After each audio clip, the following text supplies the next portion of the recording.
where horror lies.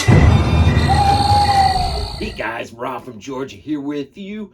I'm your regular Wednesday evening host here at BodyBags. It is week 435. It is the end of the month, and with that comes theme week. Compliments of Lonnie, our Saturday host. It is some love horror coming your way. You've already seen a couple drops this week, and I've decided to go back and revisit a movie. To my surprise, I say this a lot, was never done on BodyBags. How is Oliver Stone's Natural Born Killers never been done? I don't know. Grab this for $2.99 sometime back. Place I like to go to called CD Warehouse. Some of you out there may have heard of that. But anyway, still riding this. It's been a while since I've seen this. I mean, a real while. And so going back to revisit it, it was interesting. I wasn't sure what to expect. I mean, I remember scenes, right? I mean, it's a heavily visual, it's a visual feast, man. It's a movie that Oliver Stone, 1994, he used a combination of 35 millimeter, 16 millimeter, and 8 millimeter, and also integrated black and white imagery or fur imagery, certain aspects of certain viewpoints, color, animated sequences. Really, it is a hallucinogenic trip, man. It is a love story, really. Mickey Mallory, man. It is. It's a story of abuse. It's a story of oh man, I don't even know really where to begin with this. This thing is a freaking trip, man. Let me just start here, man. We're talking Woody Harrelson, man. He had just recently done Cheers, so and he had done some things leading up, a few TV made for movies, a couple movies, some TV stuff. Juliette Lewis, of course. Tom Sizemore as a let's just say he's a lot like Sheriff Wydell. Well, I shouldn't say he is. I got the feeling, the strong impression that Rob Zombie was very influenced by this film when he took on Devil's Rejects, and then ultimately, especially 3 from Hell. I know he had other things to draw upon in terms of influences, but when you watch this movie, man, it's pretty clear to me. I could be wrong, but we're talking Rodney Dangerfield, man, and just a really, really disgustingly sleazy role. Robert Downey Jr., man. I wasn't sure I was going to think about him in light of, Iron Man, right? I mean, the entire cinematic Marvel universe. I mean, it is, an interesting arc journey that he goes on as a character.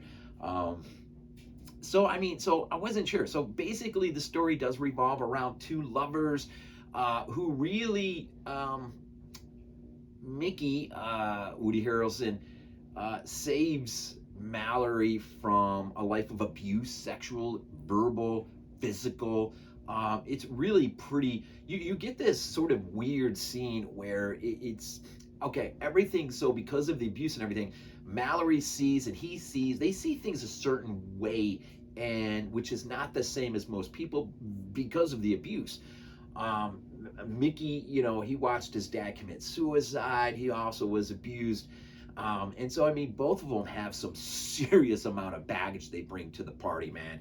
But they seem to be each other's salvation, man. And the journey they go on, this Bonnie and Clyde-esque blood trip, man, that they go on and killing 50, 60 some people, man, will go a long distance in also curing them of this sort of, a demon, I guess, is a demon that resides in both. Not that, their acts of, I don't know if their acts of carnage can be attributed to the demon per se, but because of the abuse and everything else, they're screwed up people, man. But they find some solace in one another, but even that is freaking bumpy, man. Anyway, so, Mallory, we get this weird visual of sort of like an I Love Lucy episode. It might have been called I Love Mallory, I can't remember. And so you get this really, man, via this sort of Oliver Stone comment on, TV has gone a long way in sort of painting a really false picture in terms of how nice things are versus the reality of things. And this film is a real condemnation on media, journalism, how journalism and violence feed off one another. Not in so much a different. This is sort of a shot across the bow, and not that much different of a way than Ruggero Deodato's Cannibal Holocaust. Different films, obviously, but I mean the same point is there. There's some real angst being given by Oliver Stone in terms of his absolute hatred for what he sees media, journalism, news, how it feeds off violence, how violence in return feeds off of it, and we do, I don't know, man. But anyway, so within the confines of this episode, we get to see her life. And Rodney Dangerfield, man, might be one of the sleaziest characters. I know there's a lot of them, but he may be one of the sleaziest. And eventually, Mickey will, he's a meat, works in the, he's like a meat cutter or whatever. And so he delivers meat to them. And he sees Mallory, they fall in love, and eventually he'll come to her rescue. And together, in two of the most really disturbing scenes, man, I have seen in a while, they will kill both of Mallory's parents, dad for the abuse and mom for not doing anything about it. It is about as strong as a comment as you're gonna make in a film, I think. And so their road trip of just bloodlust or whatever is really Act 1. And Act 2, they're caught by Tom Sizemore's character, who is about as insane as they are. And he eventually will help or be part of the capture. They'll both go to prison. Enter Robert Downey Jr., who plays a character, Gale, plays a character who's in charge of this true crime show, right? And so he wants nothing more for ratings. He wants nothing more than the interview with Mickey, right? Mickey Knox. It's funny, he's named after the real life actor Mickey Knox, who plays a pretty cool role in Michele Soavi's Stage Fright, by the way. Anyways, and within that moment of this interview that does come about, Mickey will kind of take on this sort of, well, for the lack of a better word, man, the Marquis de Sade sort of personality of what is this prison environment, and he will sort of spearhead sort of has its roots, I think, in the French Revolution, Bolshevik Revolution, French Revolution, and so via his interview, the words he says will give rise to this revolt within this prison system. And as a result of that riot, Mickey and Mallory, well, in effect, kidnapping Gale while he doesn't realize he's being kidnapped, will make their way eventually out of it. Tommy Lee Jones, I forgot, plays the warden in that prison. His character, or the character, I can't remember who played, I know who played him, but in 3 from Hell, the warden, man, I'm telling you, it was like he used Tommy Lee Jones as a strong sort of influencer for his role. He's not near as good as Tommy Lee Jones is in this role, man. He is out of this world, man. The cast is insane, man. So really, it's a 2-act film. Act 1, you're introduced to them. They get married. There's a really tragic scene where they're out in the desert. They have basically fled into the desert. They come across an old Indian, and he sort of has taken them in momentarily, but he's aware. He seems to be aware of this demon and decides to do this sort of incantation, spell, exorcism type thing, and to exorcise the demons out of them. Well, that backfires in a terrible way. And, so they're, continue the run. But as they go, it's like, I don't know, it's like they are, this is like their purgatory in the sense that they are slowly being cleansed of all their sin. And a lot of it is via, from Oliver Stone's point of view, how much they have fed off the media, movies, TV, cinema, whatever. I mean, all the stuff that pours in, real life crime as portrayed on TV.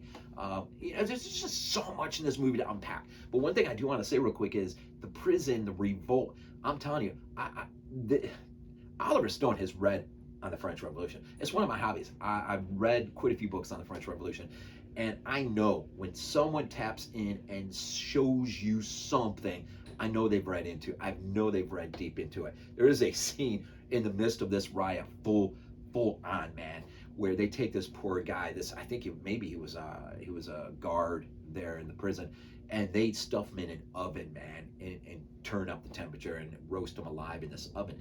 That is right out of the French Revolution, man. But you've got to read pretty deep to get to those stories. I know of the French Revolution, we often just think of the egalitarianist type, the national razor, right? The guillotine. And but that was far from the only way you could have met your demise in that revolution.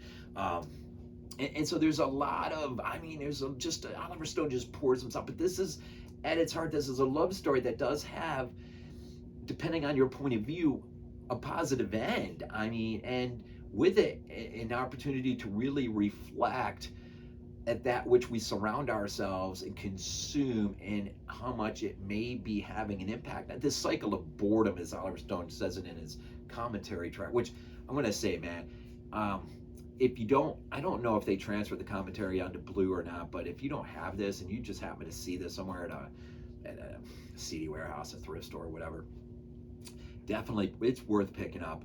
If not for anything, the commentary by Oliver Stone is fantastic. And I did not realize he wrote the script and directed The Hand with Michael Caine. I had no idea. I didn't realize Quentin Tarantino gives credit for the story, even though they pretty much watered it down to barely anything that was left of what he did. I did not realize the cinematographer who shot this also shot of recent Venom, Let There Be Carnage, and the makeup artist, one of the main guys. I didn't realize that he had a huge hand, pretty big hand, I guess, in that moment of cinema when we have things like Just Before Dawn, The Dorm That Dripped Blood, The Kindred, Nightmare on Elm Street 3. There's a bunch of them, right? There's a bunch of them. I Know What You Did Last Summer. So, geez, man. So this is really just a visual smorgasbord of just, again, it's like a hallucinogenic drug, man.